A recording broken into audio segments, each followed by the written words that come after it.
मोदी सरकार ने आज अपने तीसरे कार्यकाल का पहला पूर्ण बजट पेश किया है और इस बजट के कुल 5 भाग हैं और वो हैं ए, बी, सी, डी और ई।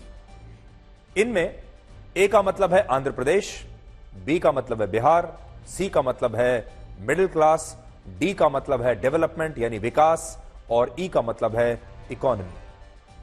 सबसे बड़ी बात यह है कि लोकसभा चुनाव में बीजेपी को युवा, किसान, महिला और ग्रामीण भारत के सबसे कम वोट मिले थे, जिससे बीजेपी 250 से नीचे रह गई और इसीलिए आज के बजट में इन वर्गों का मोदी सरकार ने सबसे ज्यादा ध्यान रखा है।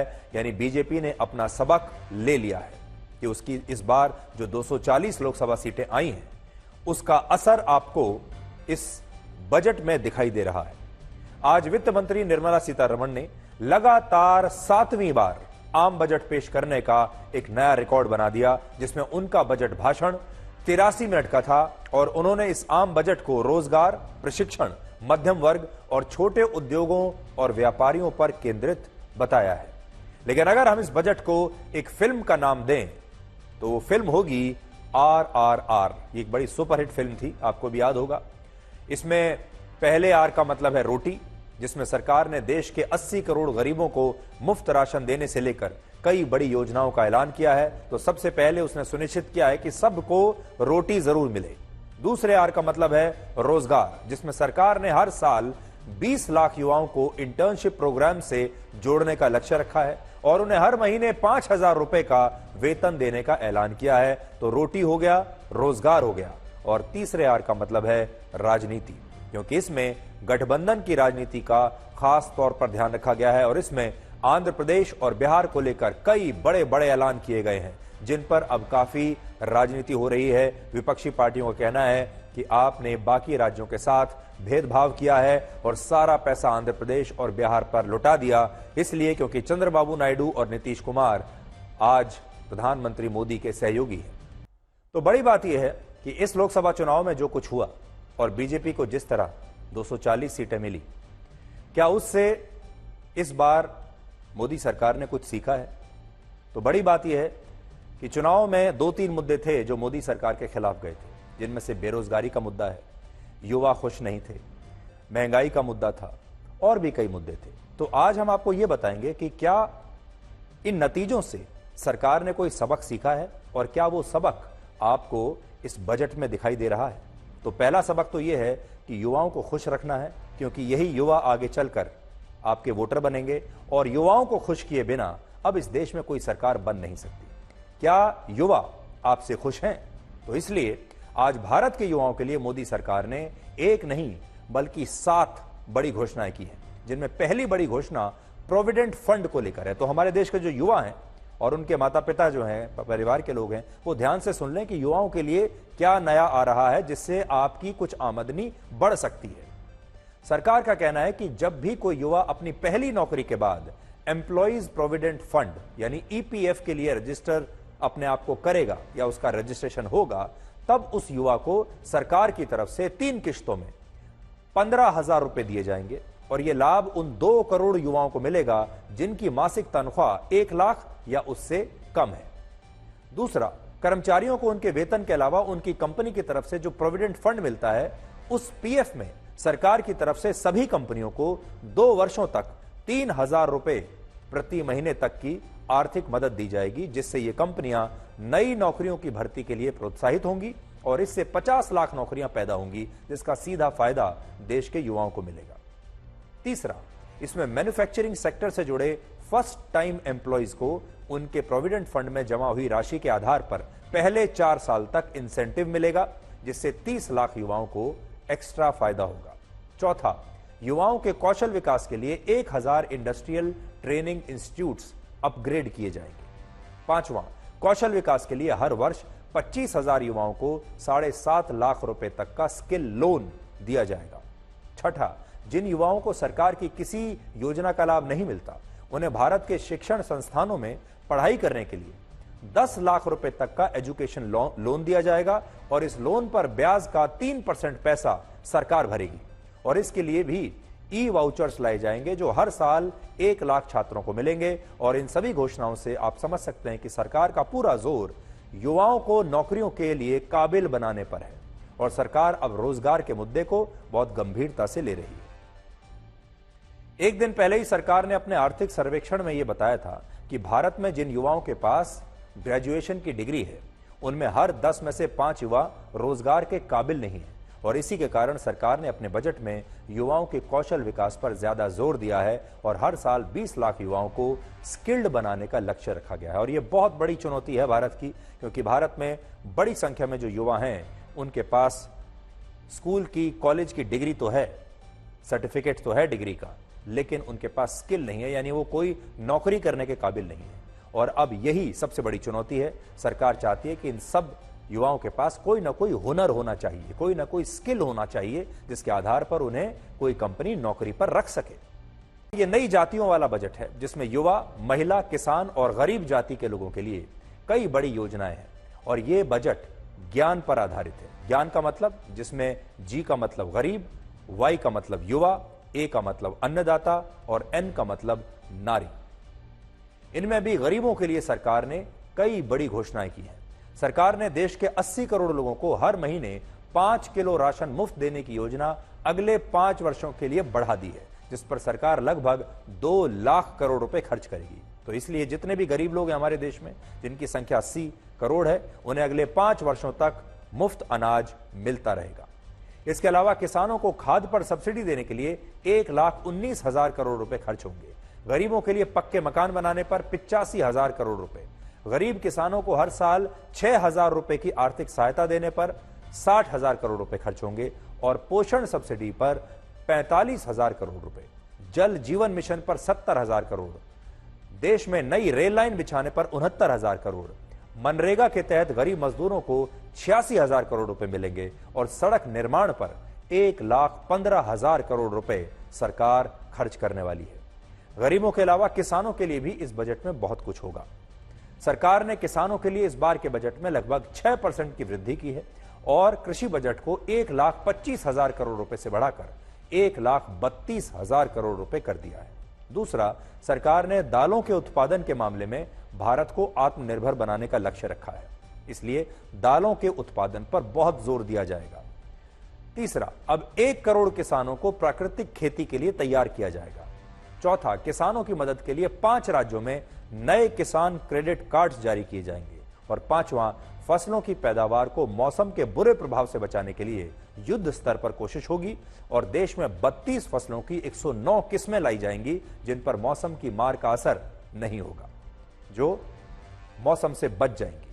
हालांकि इस बजट में सरकार ने एमएसपी को लेकर कोई बड़ा ऐलान नहीं किया, जिससे पंजाब में किसानों का आंदोलन जारी रहेगा। और आज ही प्रदर्शनकारी किसानों ने यह ऐलान कर दिया कि वो 15 अगस्त को दिल्ली की तरफ कूच करेंगे और मोदी सरकार से एमएसपी की लीगल गारंटी देने की मांग करेंगे। इस बजट में महिलाओं के लिए भी बहुत कुछ है, इसलिए हमारी जो महिला दर्शक हैं अब वो ध्यान से देखें कि उनके लिए क्या है। सरकार ने कहा है कि उसने ऐसी सभी योजनाओं के लिए 3 लाख करोड़ रुपए से ज्यादा अलग से रख लिए हैं, जो महिलाओं और छात्राओं के लिए बनाई गई है। इसके अलावा सरकार ने कहा है कि वो नौकरियों में महिलाओं की हिस्सेदारी को बढ़ाने के लिए कई नए प्रोग्राम शुरू करेगी, जिनमें महिलाओं के कौशल विकास पर बहुत ज्यादा ध्यान दिया जाएगा।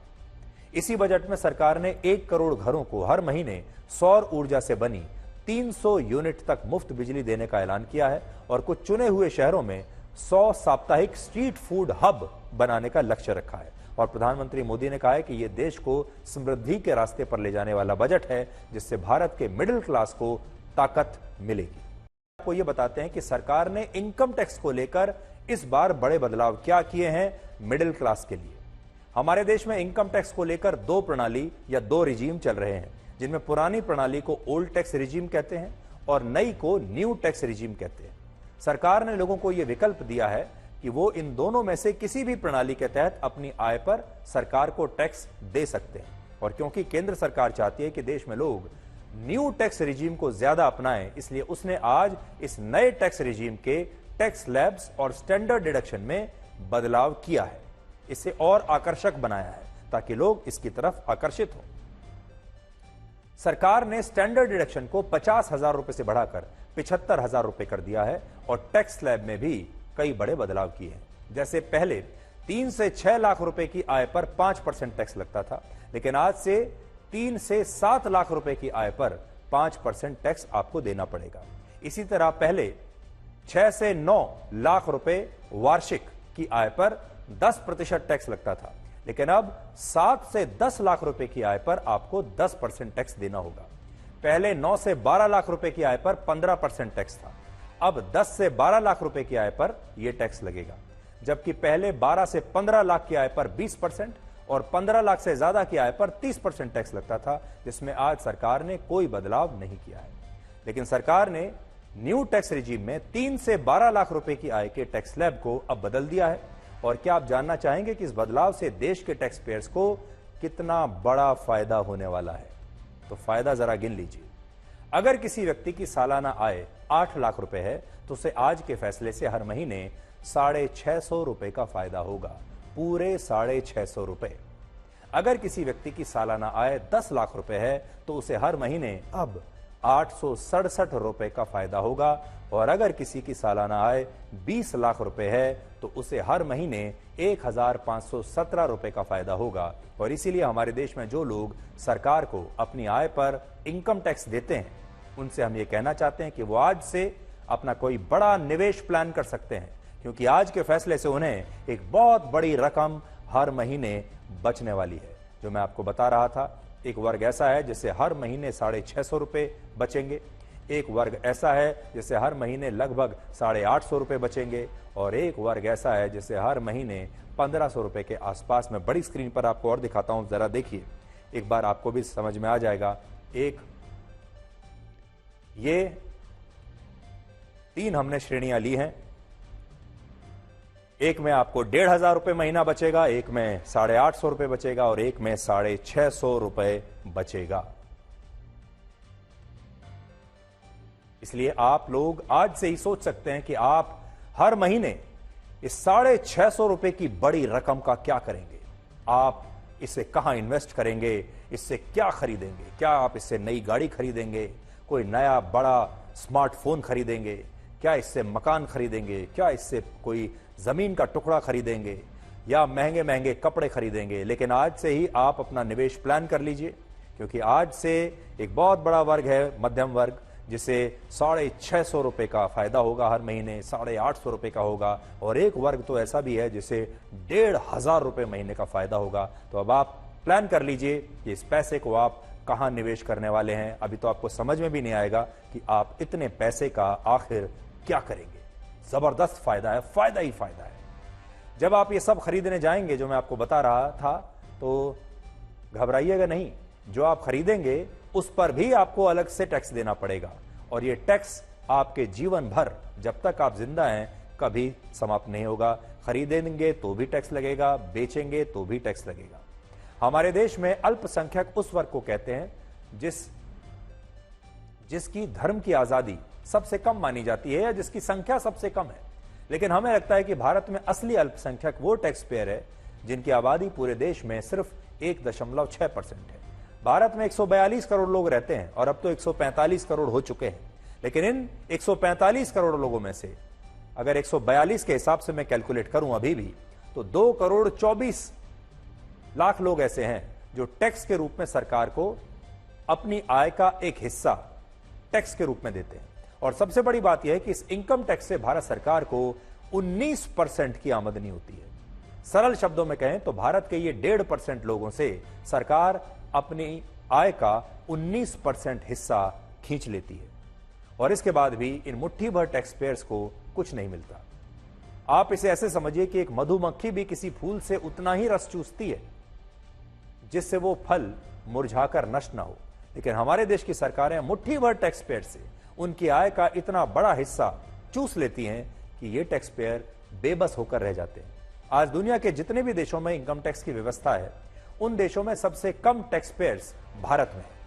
अमेरिका में 48% इनकम टैक्स देते हैं, फ्रांस में 58% लोग इनकम टैक्स देते हैं, ब्रिटेन में 49%, चीन में भी 11% लोग इनकम टैक्स देते हैं, जापान में 21% लोग इनकम टैक्स देते हैं। लेकिन भारत में सिर्फ 1.6% लोग ही इनकम टैक्स देते हैं। और इससे आप समझ सकते हैं कि भारत ने पश्चिमी देशों की नकल तो कर ली, वहां की इनकम टैक्स प्रणाली को अपने देश में लागू तो कर लिया, लेकिन इसे इन देशों की तरह सभी लोगों के लिए लागू नहीं किया गया। भारत में जब इनकम टैक्स प्रणाली आई तब इसमें किसानों को इससे अलग रखा गया था। कृषि का काम करने वाले लोगों को इस पर छूट दी गई थी। सरकार का मानना था कि भारत में ज्यादातर किसान, एक तो ज्यादातर लोग किसान हैं और ज्यादातर किसान गरीब हैं, इसलिए कृषि क्षेत्र से अर्जित होने वाली आय को इनकम टैक्स के दायरे से अलग रखना चाहिए, बाहर रखना चाहिए। इसी के कारण भारत में टैक्स देने वाले लोगों की संख्या आज भी इतनी कम है। यह बात सही है कि हमारे देश में जो किसान गरीब हैं और जो छोटे किसान हैं उन्हें इनकम टैक्स के दायरे से बाहर ही रखना चाहिए, लेकिन जो किसान अमीर हैं, जिनकी सालाना आमदनी 50 लाख या उससे भी ज्यादा है, वो आज भी इनकम टैक्स के दायरे में नहीं आते। और सोचिए कितनी अजीब व्यवस्था है कि यहां 8 लाख रुपए सालाना कमाने वाला एक आम आदमी सरकार को 10% टैक्स भर रहा है, लेकिन जो किसान सालाना 40 लाख रुपए, 50 लाख रुपए या करोड़ों में कमाता है, उसे सरकार को कोई टैक्स नहीं देना। और इसी का हमारे देश में कुछ लोग फायदा उठाते हैं और वो कागजों पर किसान बन जाते हैं। उदाहरण के लिए हमारे देश की संसद में 1/3 सांसद ऐसे हैं जो कहते हैं कि उनका प्रोफेशन किसान है, जो बताते हैं कि हम किसान हैं, इसलिए उन्हें इनकम टैक्स देने की आवश्यकता नहीं। 1/3 सांसद। इसके अलावा एक रिपोर्ट के मुताबिक भारत में अलग अलग क्षेत्र से आने वाले लोग अपने नाम पर कृषि भूमि दिखाकर किसान बन जाते हैं और अपना सारा टैक्स सरकार को देने से बचा लेते हैं, टैक्स की चोरी कर लेते हैं। और इन लोगों में बड़े बड़े एक्टर्स उनके परिवार के लोग भी हैं।